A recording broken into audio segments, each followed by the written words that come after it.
Wow, wow, wow, wow, wow, wow, wow, wow, wow, wow, wow, wow, wow. Qu'est-ce qui vient de se passer ici, les gars? L'Olympique de Marseille, après un match énorme, parce qu'il faut le dire, c'était un match énorme, se qualifie pour les demi-finales de l'Europa League. Et les amis, avant de parler de ce match, je dois évoquer quelque chose. Nous allons évidemment parler du LOSC. Nous allons évidemment parler du LOSC. Je pense en fin de vidéo. La tristesse que j'ai pour le LOSC. Le LOSC aurait pu être la troisième équipe française à rejoindre les demi-finales d'une compétition européenne. Mais pour l'instant, parlons de l'OM. L'OM retrouve les demi-finales de la Ligue Europa après plusieurs années. Je vous avoue que j'ai oublié quand c'était la dernière fois, donc n'hésitez pas à me redire ça en commentaire. Je crois que c'était l'année où ils sont allés en finale contre l'Atlético Madrid. Je ne suis pas sûr de cette info, mais en tout cas, ils retrouvent les demi-finales d'une Coupe d'Europe. Mais vraiment, ce soir, les amis, j'ai une vraie fierté pour le football français. Oui, oui, je sais, je supporte le PSG. Bien sûr que l'OM n'est pas un club que j'aime, c'est normal, c'est totalement normal, mais c'est un club que je respecte. C'est un immense club du football français. Certains disent que c'est le plus grand club de l'histoire du football français.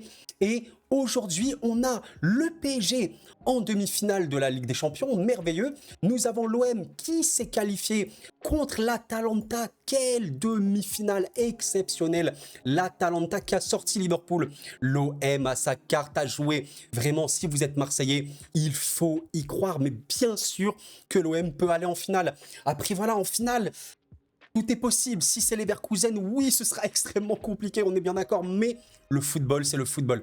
On doit croire, les amis. Je suis comme un fou. Regardez, j'ai chaud, j'en peux plus. En vrai, je suis vraiment content parce que récemment, j'ai fait 2 vidéos sur les raisons d'y croire pour le PSG contre le Barça et les raisons d'y croire pour l'OM et le LOSC contre Aston Villa et Benfica. Bon, pour le LOSC, ça s'est très mal terminé. C'est tellement dommage. Je reviendrai encore une fois en fin de vidéo.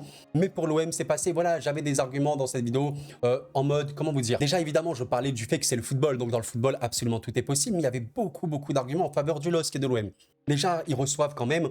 Forcément, recevoir, c'est énorme. Surtout quand les ambiances, c'est Pierre Mauroy et le Vélodrome. Bon, est-ce que j'ai besoin d'expliquer c'est quoi le Vélodrome? Absolument pas. D'ailleurs, le Vélodrome ce soir, ouh là là là là, mais c'est vraiment une folie furieuse, je comprends pas. Les amis, je peux pas vous montrer d'image, mais s'il vous plaît, allez voir le Vélodrome sur le penalty de Luis Enrique qui qualifie l'OM. Écoutez le Vélodrome. Et dites-vous qu'à la télé, le son est diminué. Bref, c'est incroyable. Donc voilà, c'était forcément un argument important. Les deux équipes sont fortes à domicile, très fortes. On sait que l'OM est très bon à domicile comme le PSG. Le LOSC est la meilleure équipe de France à domicile. Ils reçoivent au retour. Voilà, ils ont pu se reposer pendant une semaine. Il y avait beaucoup d'arguments. Et voilà, l'OM l'a fait. L'OM l'a fait. Et voilà, vraiment, je tire mon chapeau. Et encore une fois, là, je parle pas avec le cœur du supporter parisien. Comprenez-le bien, les amis. Je parle avec mon cœur de passionné, de aussi supporter du football français, de quelqu'un qui veut le bien du football français. Et je dirai toujours sur cette chaîne, vous voulez que le football français soit respecté, vous voulez que le football français soit fort, il faut que les gros clubs du foot français soient bons. Tout simplement, il faut que les clubs français arrivent à avoir des résultats importants, même en Europe. Et ce soir, j'ai vraiment de la fierté parce qu'on a 2 clubs, je répète. On a Marseille qui est en demi et nous avons le PSG en demi. Et voilà, le LOSC, ils sont en quart, mais énormément de fierté. Encore une fois, on en parlera en fin de vidéo. J'ai l'impression de me répéter depuis tout à l'heure. Mais maintenant, les amis, j'ai une question. Allez, m'en voulez pas parce que, évidemment, que c'est que de la spéculation. Évidemment qu'il y a des adversaires extrêmement coriaces. Mais j'ai une question. Et si le PSG et l'OM remportaient une Coupe d'Europe cette saison? En vrai de vrai, bon, en plus, moi, je rêve de voir le PSG remporter la LDC, forcément. Mais je vous laisse imaginer, au-delà du supporterisme, du clubisme et tout, ok? On enlève la casquette du supporter. On est en mode, je suis un observateur du football, ok. Je vois le PSG remporter la Ligue des Champions et l'OM remporter l'Europa League. Les amis, ça, c'est quelque chose, c'est un indicateur exceptionnel. Exceptionnel, et honnêtement, ça te met, comment te dire, ça te met tellement le football français en avant. Je pense aux, comment vous dire, aux observateurs, journalistes et tout, même supporters des pays étrangers, l'Angleterre, l'Italie, machin. Tu vois l'OM, champion d'Europe, le PSG, champion d'Europe. Et le LOSC qui a quand même fait une très bonne compétition. Imaginez. Non mais ce serait exceptionnel. Non mais les amis, ça, ce serait un délire. Et honnêtement, je le dis à tous les supporters parisiens et marseillais, mais évidemment qu'il faut y croire. Dortmund, pour le PSG, est un immense adversaire, extrêmement compliqué. Le Bayern et le Real, si tu passes en finale, c'est incroyablement compliqué, il faut le dire. Pour l'OM, évidemment que l'Atalanta, c'est un adversaire très important, surtout s'ils ont réussi à sortir Liverpool. De l'autre côté, si tu vas en finale, bah écoutez les amis, Roma qui fait une double confrontation très convaincante contre Milan, c'est très fort. Et est-ce que j'ai besoin de parler de Leverkusen? Les amis, est-ce que j'ai besoin de parler de Leverkusen qui est bon, bah, pas loin d'être...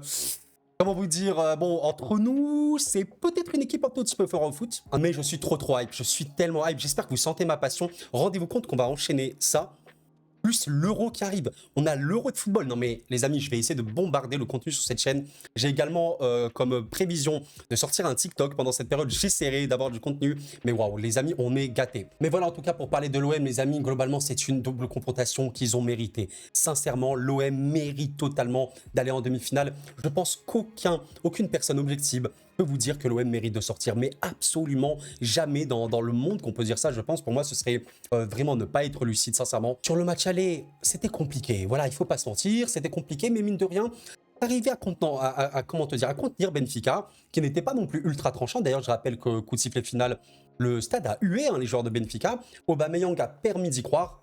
Aubameyang, tellement le joueur incroyable qui pensait être vraiment le fait que l'OM a acheté Aubameyang. C'était le coup parfait, vraiment bravo. Et là, le match retour, voilà, on sait que le Vélodrome, cette saison, est un stade extrêmement compliqué à jouer. Aujourd'hui, sincèrement, on saura pas cette saison, mais aujourd'hui, là, il y a un OM Leverkusen en Ligue Europa. Les gars, je vous jure qu'au Vélodrome, je ne sais pas si Leverkusen ne réussit à gagner. Franchement, je sais pas. On sait pas. On saura jamais pour cette saison en tout cas. Mais tout ça pour dire, le Vélodrome est extrêmement compliqué vraiment à aller jouer là-bas. Bon, une ambiance de fou, hein, ça joue évidemment, mais il y a eu énormément de courage et je pense que c'est en vrai ce que le Gasset a apporté le plus. Gasset, c'est pas, comment vous dire, c'est pas le tacticien Pep Guardiola ou je sais rien. Avec tout le respect que j'ai pour lui, hein, évidemment, attention.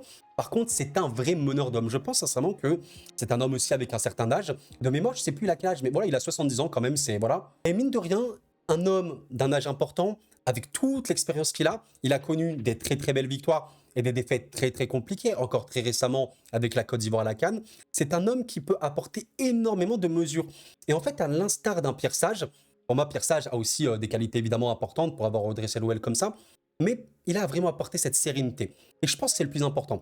C'est tellement dommage pour Marseille qu'à l'extérieur, c'est une équipe qui est beaucoup moins forte qu'à domicile parce que s'ils avaient, je vais pas dire les mêmes performances, mais si Marseille était bon à l'extérieur, ils joueraient, pourquoi pas, le titre en Ligue 1, c'était pas une blague. Hein. Mais voilà, vraiment beaucoup de cœur de la part des joueurs. Des joueurs marseillais est vraiment comme un symbole, un truc assez dingue. Le joueur qui marque, c'est un joueur qui n'a pas joué titulaire, c'est Luis Enrique qui marque le dernier but. Franchement, c'est assez spécial parce que, bon, c'est un jeune joueur, hein. Il a 22 ans, les amis, évidemment, mais je sais que Luis Enrique n'est pas, comment vous dire, particulièrement aimé à l'OM. Bon, je sais pas si c'est le bon mot, mais c'est pas un joueur qui fait l'unanimité. Oui, son niveau peut être compliqué, il faut le dire, mais vous voyez, dans ces moments-là, bah, les supporters marseillais, ils aiment.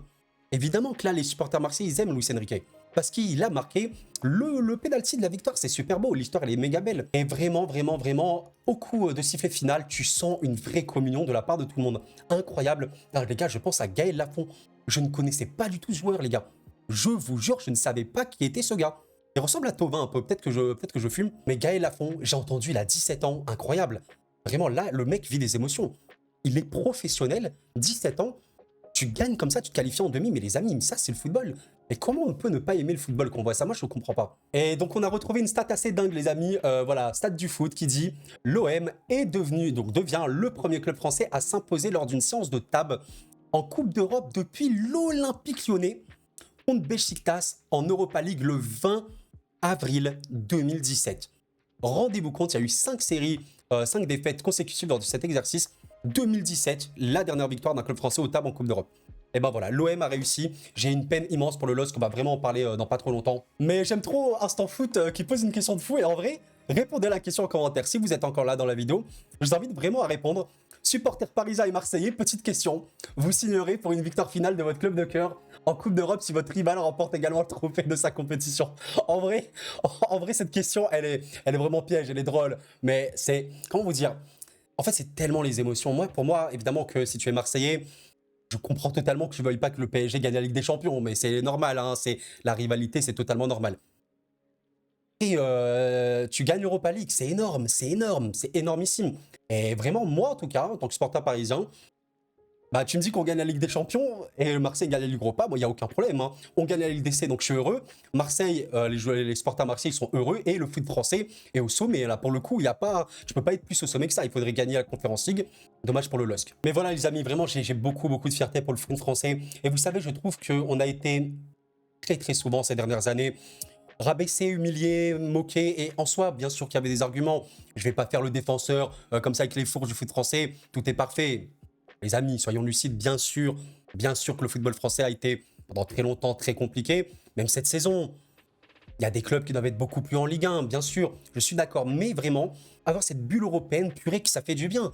Mais ça fait trop, trop du bien. Surtout que tu as des scénarios dingues. Tu as des scénarios dingues. Et maintenant, je dois parler de mon crève-cœur, les amis, le LOSC. Je dois en parler. Je suis écœuré. J'ai une souffrance pour Lille, mais j'ai une souffrance pour le LOSC. En vrai, là, les gars, vraiment, je suis tellement, tellement triste pour le LOSC. Le match qu'ils ont fait contre Aston Villa, 4e de PL.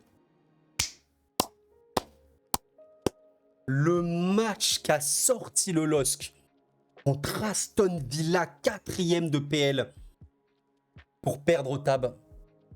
Je suis écœuré. Je suis écœuré et je pense qu'en vrai, bon, évidemment, les Lensois, qui sont les rivaux quand même de Lille, je pense qu'il y a vraiment certains Lensois qui doivent être tristes au premier degré. Je sais pas, mais le scénario il était écœurant. Il y avait un niveau de jeu extrêmement élevé. Le double pivot André Bentaleb, il était absolument ahurissant. D'ailleurs, il me semble, c'était tellement triste. C'est peut-être les deux meilleurs joueurs du terrain ce soir. Et les deux ratent leur tir au but. C'est affreux. C'est affreux. Et évidemment, je dois quand même parler de quelqu'un. On va m'en parler en commentaire. Martinez. Je suis d'accord, les amis. Je suis d'accord. Il est détestable. Après, les amis, vraiment, comment vous dire? Je pense que c'est aussi une question de personnalité. Je pense qu'il aime ça. Il aime avec comme ça la tension, la chaleur. C'est un Sud-Américain. Il a aussi connu ça, il faut le dire. Je vais pas dire que c'est le jeu, parce que oui, chambrer, c'est le jeu. Après, le manque de respect, ça peut aller loin. Les supporters qui sifflent et tout dans un stade, c'est normal. Ça a toujours existé. Bien sûr que tu siffles, hein, c'est normal, hein, c'est la vie. Et il a répondu comme ça, il a été très provoquant. Écoutez, il a été provoquant également en finale de Coupe du Monde. Il a été provoquant en Copa América. Il est comme ça. Je peux comprendre qu'il y a beaucoup, beaucoup de gens qui le supportent pas. À la fin, il gagne. À la fin, il gagne. C'est affreux. Le scénario, il était affreux. J'ai une énorme pensée, honnêtement. Si vous êtes supporter lillois, les amis, purée, mais chaud. Non, vraiment, les gars, je sais pas quoi vous dire. J'ai évidemment vécu en tant que supporter parisien des éliminations abominables. Évidemment, je pense que vous avez vu l'historique. Donc je comprends. Et ça fait très très mal. Ça fait mal surtout que, purée, le LOSC pouvait la gagner. Le LOSC pouvait la gagner. Vraiment, vraiment, les amis, Bruges, la Fio, c'est fort, honnêtement. C'est vraiment, vraiment des bons clubs. L'Olympiakos, c'est bon. Mais le LOSC pouvait remporter cette Coupe d'Europe.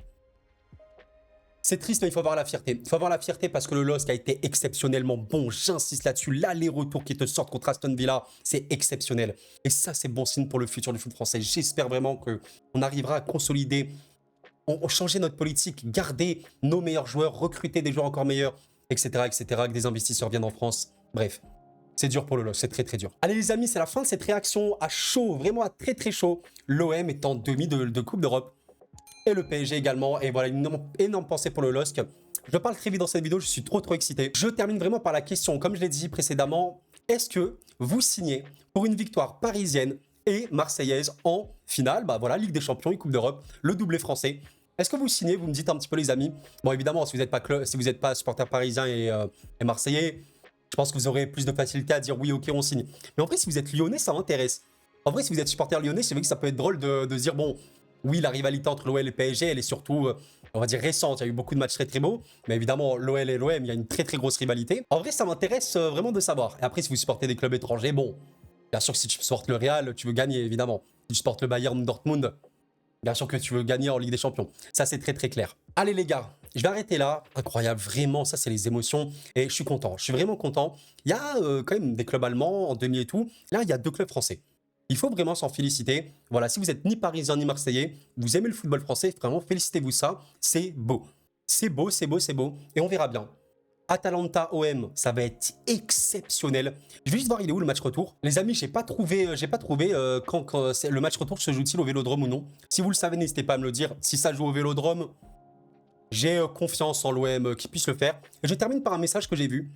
Les mots forts de Balerdi. C'est l'un des plus beaux jours de ma carrière. Ici au Vélodrome avec mes amis et mon père au stade, je suis très ému. En vrai, j'ai envie de rendre hommage à Balerdi parce que je sais pas à quel point il est sous-coté, mais en vrai de vrai, si vous me dites que Balerdi un jour rejoint un top club, je serais pas étonné. Je trouve ce mec extrêmement bon. Honnêtement, je le trouve très bon. Alors ouais, il peut faire des erreurs, hein. Vraiment, je vais pas dire le contraire. Il est jeune, il a pas non plus 30 ans les gars, oui, il faut le dire. Mais honnêtement, les qualités qu'il peut avoir, dans le football moderne, c'est très important. Et on verra bien un petit peu la suite de la carrière de Balerdi. Allez les amis, je vais m'arrêter là. Merci d'avoir suivi la vidéo, c'était Koro. Et la paix sur vous.